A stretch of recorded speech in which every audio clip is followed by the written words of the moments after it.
చిన్నారులకు అధికంగా వచ్చే డయేరియా వ్యాధిని అరికట్టేందుకు విశ్వవ్యాప్త టీకా కార్యక్రమం కింద రోటా వైరస్ టీకాను కేంద్ర ప్రభుత్వం ప్రవేశపెట్టింది.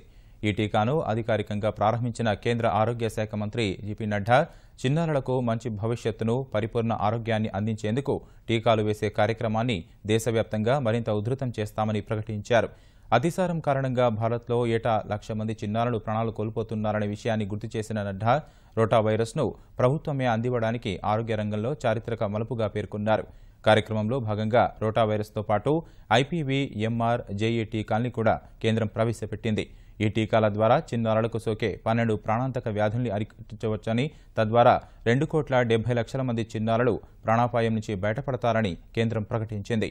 ఇన్నాళ్లు ఈ టీకాలు అధిక ధరకు ప్రైవేటు ఆసుపత్రుల్లో మాత్రమే అందుబాటులో ఉండేవి.